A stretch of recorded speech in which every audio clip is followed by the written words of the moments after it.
Until the turn of the century, British armed forces engaged in the removal of a group of their own people. People the military saw as a threat to its existence. LGBT plus personnel matched the courage of their peers on the battlefield, but if discovered were arrested, interrogated, subjected to degrading medical examinations and court-martial. Working with the charity Fighting with Pride, we're telling the stories of people who served or were directly affected by this gay ban. Our Fighting with Pride story starts with Stephen Close, who served in the army for 3 years. As you'll hear, his experience was harrowing. There was a group of us in this room. We was drinking most of the night, and these barriers started to fall down then between us. And eventually it came down. There was 3 of us in the room. One of them passed out. He was drunk and fell asleep on the bed. And then we started kissing with each other and fondling each other. And we decided to leave the room and go to another room. Unfortunately, the lad who we'd thought had fallen asleep hadn't. Then he decided to get up and go to the guardhouse and report me.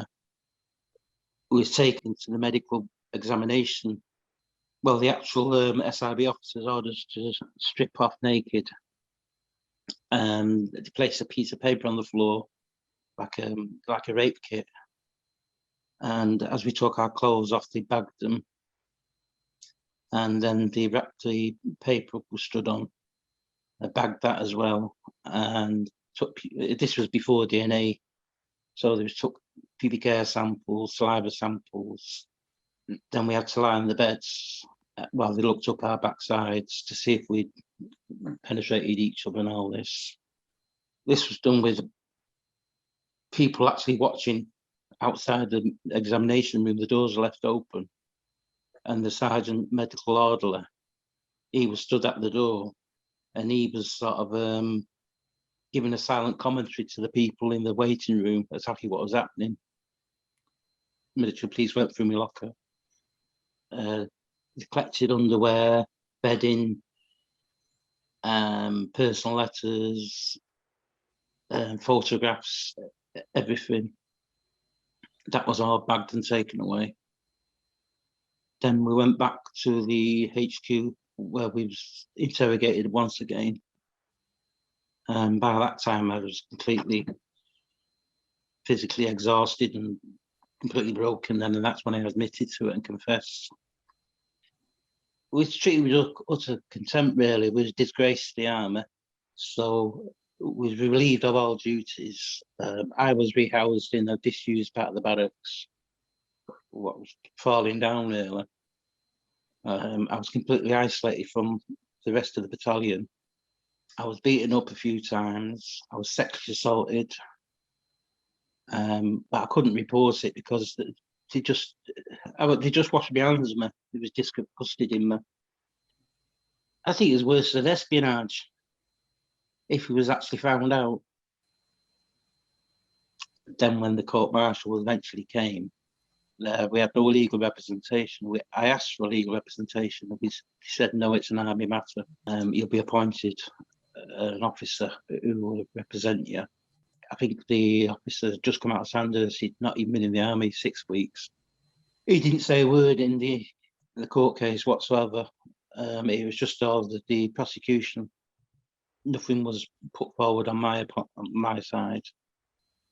It was like, say, it wasn't up until like 2013 when Alan Turing got his pardon that people started saying sorry or acknowledging that it was wrong. But I've never had an apology from the government. I'm still proud. I still go to Remembrance Sundays and things like that. But I don't class myself as a former soldier. I do class myself as a soldier who was kicked out of the army for being gay. Stephen's story is not unusual. In fact, as you'll hear, far more common than you'd think. Next is Pauline Rimmer, who trained as a military policewoman in the mid-70s. Pauline's experience of don't ask, don't tell was standard practice. So at 17, I was and have remained, I guess, quite headstrong. And so when I went to Chichester to train as a military policewoman, it came as quite a shock to me that there was an emphasis at that time on catching lesbians. There didn't seem to be any similar kind of approach to gay men in the army. There was this situation where everybody knew that everybody was gay, or should I say, most of the women that I worked with were gay. But it was a question of, well, if you get caught, you know what the consequences are. So nobody will ask, and you just don't tell.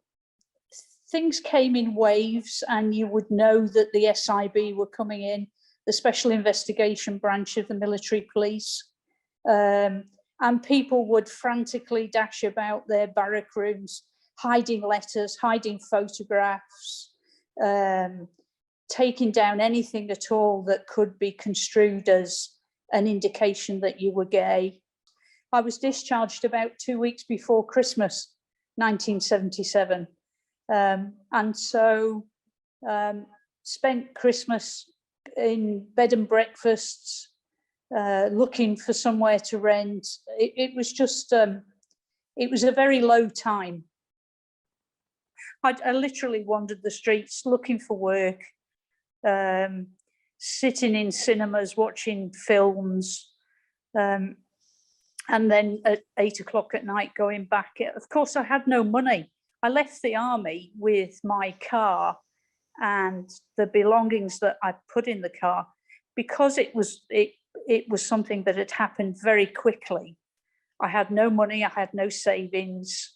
And so I found myself literally living from hand to mouth for a short while. Because again, in the 70s, there wasn't the ability to do what we're doing now and talk on video and see people. You know, we were writing letters, and for a while I had no address that people could write to me at. So I was a bit of a lost soul, really, in the 70s after leaving the army. I'm very settled now. I'm very lucky that, you know, there are lots of people who haven't had the breaks that I've had to get on in life. But I still have a feeling inside. There's the 21-year-old inside of me still fears that everything can be taken away tomorrow. Homophobia, shame, and personal secrets affected men and women in many areas of the military at all levels, regardless of rank, as Patrick Lister Todd explains. I served in the Royal Navy between 1972 and 1992. I joined as a midshipman and left as a lieutenant commander.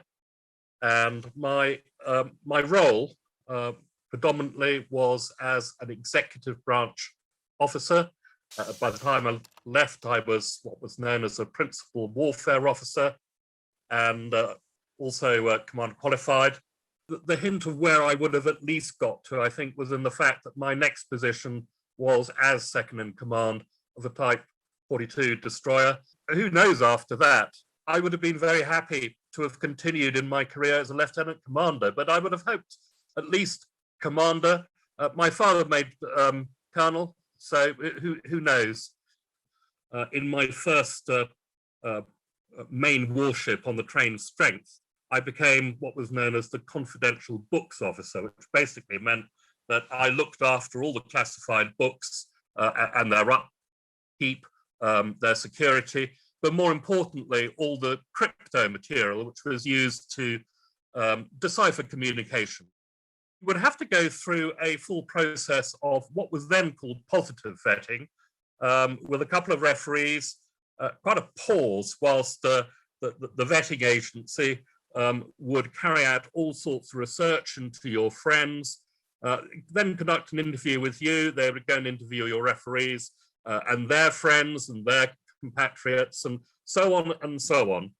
And the whole purpose was to ensure that you were not blackmailable by a foreign power. And of course, you know, I was living a hidden life, and technically, because it was a criminal offence to be LGBT plus in those days, I was blackmailable. From my perspective, I was nothing of the sort. I was a patriot. I believed in my job and in my country. I suddenly found myself unemployed for a year, and in the end, I lost the house. I was gazumped right at the last minute, ended up street homeless with enormous debt. A year, during that period, I had a breakdown, for want of a better word, and tried to take my life. I also, through a good friend and actually a chief executive of the UK's first LGBT charity, I should say joint chief executive, Craig Jones, together with Caroline Page, chair the first LGBT veterans charity, which is called Fighting with Pride. And that keeps me rather busier than perhaps I should be, but it's important work. The nonsense of it all was, and this was a key sort of point when we were later running a campaign to have this ban lifted on LGBT people, which was that the mere fact of you having to live the secret life was what made you blackmailable in the first case. You remove that and it goes away. And of course, that's what has happened. We won in the European Court of Human Rights in September 1999. And then only a few months later, in January 2000, had the ban lifted. There was no legislation required. It was a simple statement from the Defence Secretary, Geoff Hoon, in the House of Commons. Terry Skidmore was a member of the Household Cavalry for 5 years. He now describes his experience of being confronted by senior officers of the cavalry and his subsequent dismissal, all because he drank in the wrong choice of pub. And then I believe it was in January 76. The whole thing had then disappeared again. I had no idea what was going on. I was not on guard this particular day. I was working in the stables, and someone came to me and said, it would be an NCO, and said, "You're wanted up on the square." I had no idea what it was about. They didn't give me any more information. I'm just wanted up on the square. Okay, so I go up from the stables to the square, and I see this queue of men. There's a line of men on the square, on the parade square. People were going from the end of the line, from my right-hand side, and they marched across the square and up the steps, and then you didn't see them again because they'd go into the colonel's office, and then when they come out, they'd leave a different way.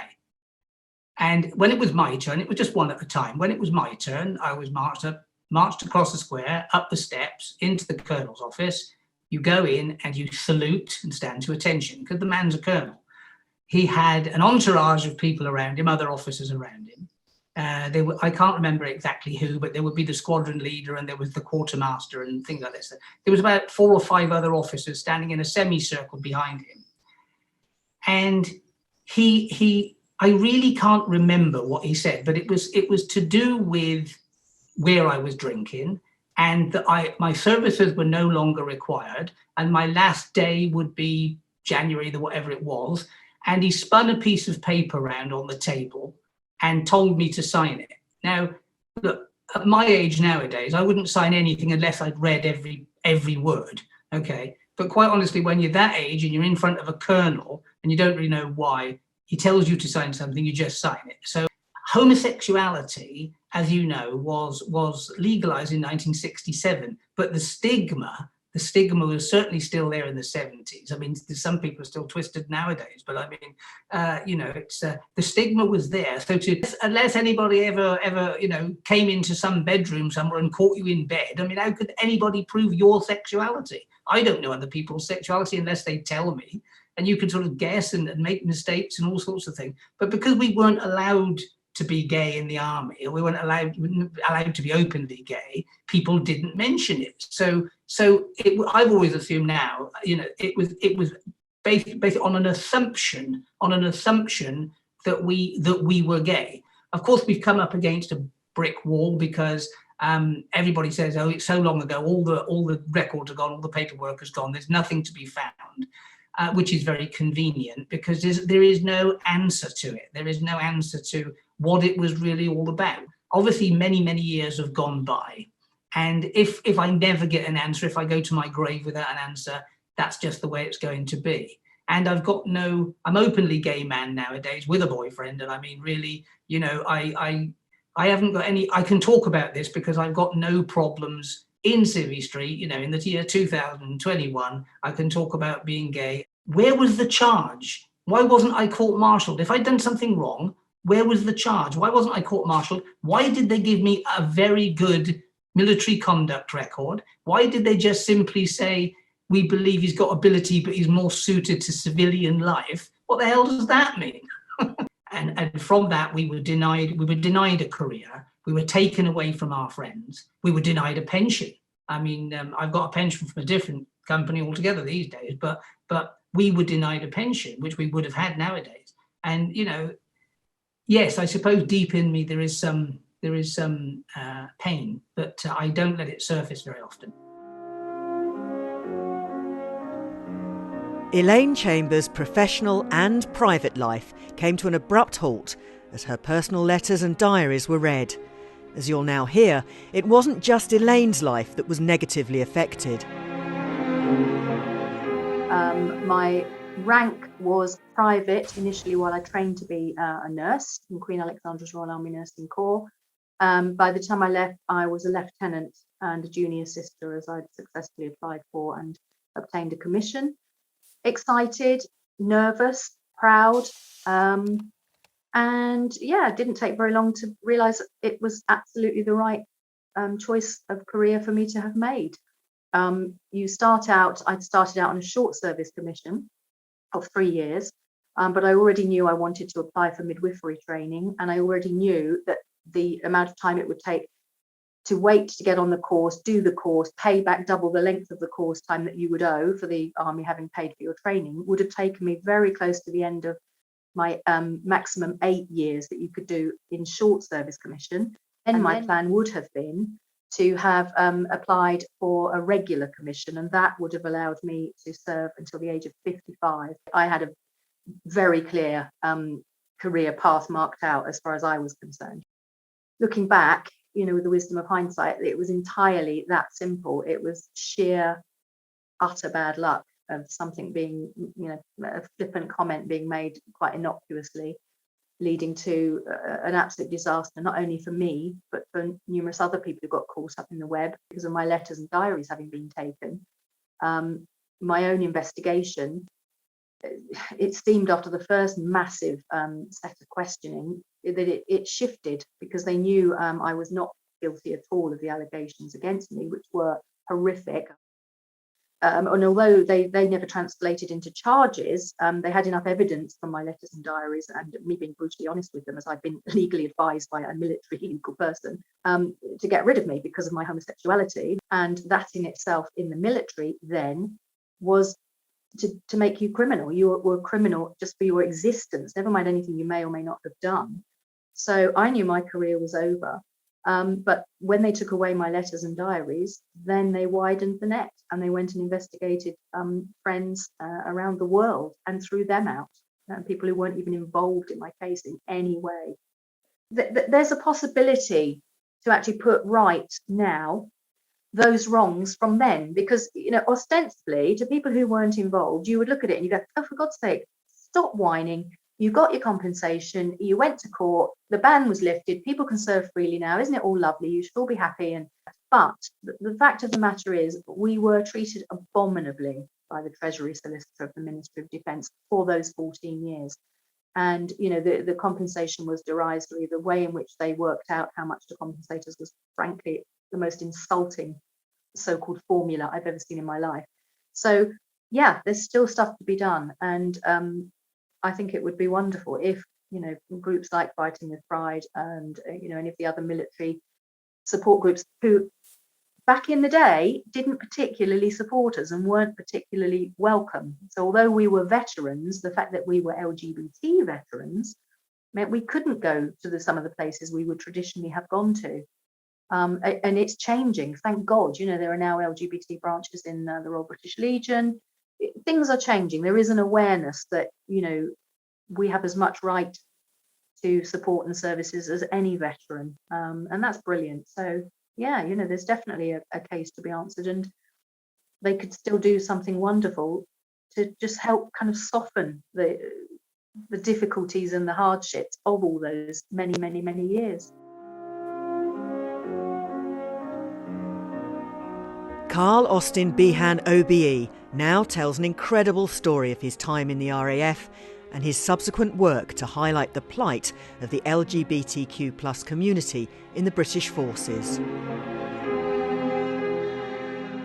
And unfortunately, I was on a crew with 7 other people, and we had an aircraft crash at RAF Chivenor where a Hawk aircraft crashed onto the runway. The first one had managed to eject. The second person was still trapped in the aircraft. And then I managed to straddle on top, but the aircraft was still fully armed.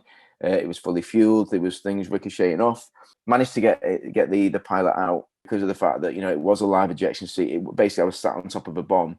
I ended up getting the British Humane Society Bronze Award for bravery. I went to Henlow, did a load of charity work, did London Marathon a couple of times, went to Ascension Island. And when I was in Ascension, I got involved with the CSC shows. I ended up getting a mention in the Queen's Birthday Honours list in '96 with the Commander-in-Chief's commendation. Even though I'd only been in the Air Force for 6 years at the time, every year that it was possible where I had my appraisal, I was getting 3 9s and spec rec every time, which was unheard of, especially in that period of time. In the January, I just got my papers through for my promotion and to get posted to Avcent, which was in between Belgium and Holland, dream posting. I then signed up for 22 years, but then the lad that I'd started seeing, he then phoned the Air Force and told them that I was gay, because he thought that would just mean that I wouldn't get posted away. He didn't realise the consequences that I'd actually get discharged. So then I got phoned up. I remember going to PSF headquarters. I was in there with OC admin. I was there with the Padre and also with the RAF police. And they just sat me down and it was like, SAC Austin, do you have homosexual tendencies? And I paused. And even though I knew the question was coming, they started to ask me again. And I just burst into tears. When I burst into tears and then explained myself, I think it completely threw them. They did explain to me that I could have gone to military prison for 6 months, but they were going to suspend me for 6 months based on the fact of my exemplary RAF career. You know, when you think about it, you know, I lost everything in that split second. I lost my career, I lost my job, I lost my friends, I sort of lost my family in a way, because they basically gave me 10 minutes to go off camp and I was marched off by the RAF police. I was given 3 boxes and told to throw my stuff in the boxes. And I literally was shown off camp, couldn't say goodbye to anyone, couldn't, you know, again, we didn't have any phones or anything like that. So I didn't even get a chance to say goodbye to anyone or even clear my work locker. So then I literally drove out the camp gates. I remember there's a lay-by right outside the camp gates at RAF Honington. And I sat in that lay-by for about 3 hours, just crying my eyes out. So I ended up writing to Tony Blair. I wrote to the MOD. I wrote to my MP in Manchester, Graham Stringer, at the time. And basically, they actually sent me my records, and they also sent me. It was restricted, but they sent me a copy of the report they did. And my report, if you read it, it was just, you know, it was perfect. I couldn't have wished for anything nicer to be written about me. It was down to the government. They've not sat in Parliament to have this discussion. And as far as they're concerned, that I was incompatible to service life because homosexuality is not acceptable within the armed forces. So due to being a homosexual, the dismissal stands. So I'm more offended by the word homosexual than queer, faggot, any other word, because it's written in a derogatory term and it's written against me. But I think with that and with reading it, it made me realise it had nothing to do with the armed forces. The ban could have been lifted and it could have been sorted by the government at the time and subsequent governments since up until 2000. All the real-life experiences in this video make difficult listening. However, Dave Tovey's recollections are particularly tough. At the time, was serving as a chef attached to 3 para and 1 para. And anyone who knows the military they are quite hardcore battalions to be attached to. I was absolutely petrified about people finding out about my sexuality. Don't get me wrong, they were an amazing battalion to be attached to, but that's when they see you as one of them. And if suddenly you then come out as not one of them, as a queer person, I'd probably, it would have been hell. It would have been one of the worst things, and probably would have caused me even more mental health problems than what I actually went through subsequently. Because I knew that something wasn't right, when there was sort of like manly sort of activities and stuff like that, I'd always volunteer. So it was sort of like putting that mask up. And I did this boxing competition. I had to lose a lot of weight because of it all. And then I got attached to the Princess of Wales Royal Regiment in Canterbury to go to Kenya. Because I was really, really skinny out of there, one of the sergeant majors out there, I think he just didn't take a liking to me, and he started to sort of like call me syndrome, as in AIDS victim syndrome. And because I was thinking everything what was going on in the country, newspapers vilifying gay people and stuff like that, I was petrified. I hated the fact that I was starting to feel that I was queer, and you know, and it shouldn't have been like that. It's not fair that I've had to have this doubt about my sexuality my whole life because of government and tabloid abuse at a time when I was so confused and trying to figure myself out.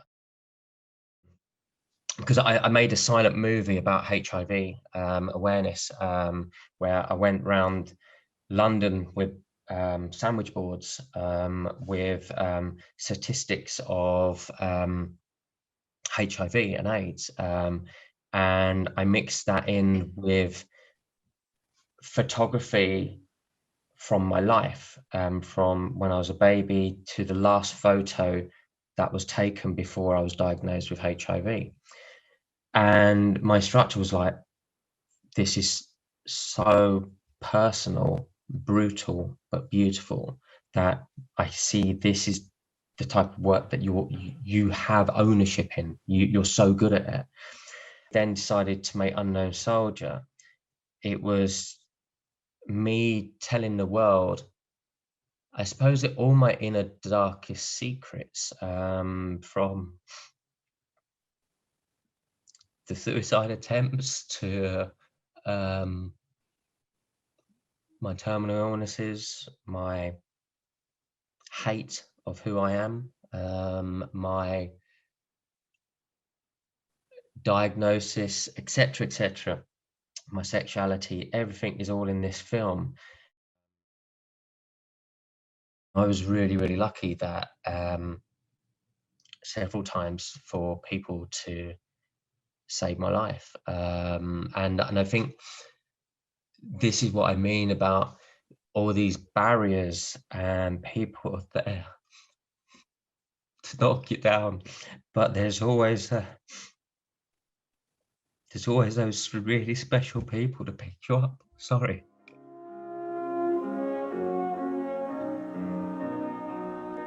Tamsin Wakeham continues to enjoy a successful career in the RAF. Tamsin describes how she went from a career high through to depression, heavy drinking and shame following an investigation into her private life. So I remember being in work, I was air traffic at the time, and I remember being called in by my boss who said, there's been these accusations against you and they want to talk to you. The police want to talk to you. So it was all obviously known, it was all going on in the background, but I just got the cold hand on my shoulder on the day. So I was escorted, couldn't go on my own. They wouldn't allow me to go on my own in case I did anything on the way or got rid of any evidence. And they had it all set up. So they asked if they could search my room. I sort of said, well, no, I don't see why you need to search my room. And they said, well, we already have permission from the station commander. So, I mean, it was all done already. And I remember walking down to the corridor once, walking down the corridor, and somebody was heading to the showers. And they had their bathrobe on, and they literally sort of squeezed themselves up against the wall and walked past me and sort of looking at me like in disgust to make sure I wasn't looking at them. And I was just sort of like, oh my goodness. But that's the type of reaction you were getting. So yeah, really isolating. So, you know, from having, you know, doing really well and coming out top of my air traffic course and winning an, you know, award for, you know, sort of being brilliant, all of a sudden, I'm now, you know, because of who I may have chosen to, you know, be with in the comfort of my own room, now is becoming an issue. And then, so yeah, so the drinking, the unhappiness, the sort of self-loathing, the guilt, the shame, all starts piling on top of you. So it's not a pleasant place to be. When you've got people sort of pointing the finger, and it was almost at a party, and you're drinking so much, and I just didn't care really if I lived or I died at that point. Quite happily could have drunk myself to death. Yeah, that's probably the low point. It wasn't until I sort of stepped away from the alcohol. But I was fortunate that I left when I wanted to leave, and I came back in when I wanted to leave. And I know there's loads of people that didn't have that. You know, I went through the investigation, which was horrific in those times, but I managed by the skin of my teeth to keep my job. So I left on my terms. So I think that you know, I suppose I left on good terms. So that's why it felt okay to come back in. I loved it because I loved my job and I loved the people, but I didn't like that hiding yourself. So I left because I couldn't cope with not being true anymore. But I loved it. You know, it is a great job. You get, you know, you got so much opportunity. So I was out for about 5 years, and I looked at wanting to rejoin, and I'd become a firefighter, and I'd become an emergency medical technician. I'd done all these crazy things, but I still wanted to be aircrew. So I sort of was throwing it out there. What shall I do? Came back to the UK, and 2 days after I sort of thrown it out to the university to give me a sign, I saw it on the news, the ban has been lifted. And I thought, well, there's my sign. I rejoined because I had enjoyed the people and the opportunity. All I ever wanted when I served was to serve really well, wanted to do my job and not lose it, because I'm sure there's plenty of, you know, straight people who do crazy things behind their closed doors. Don't take my job away from me for what I choose to do, because I'm not breaking the law. So I think now it's nice to go to work and know that I can just work.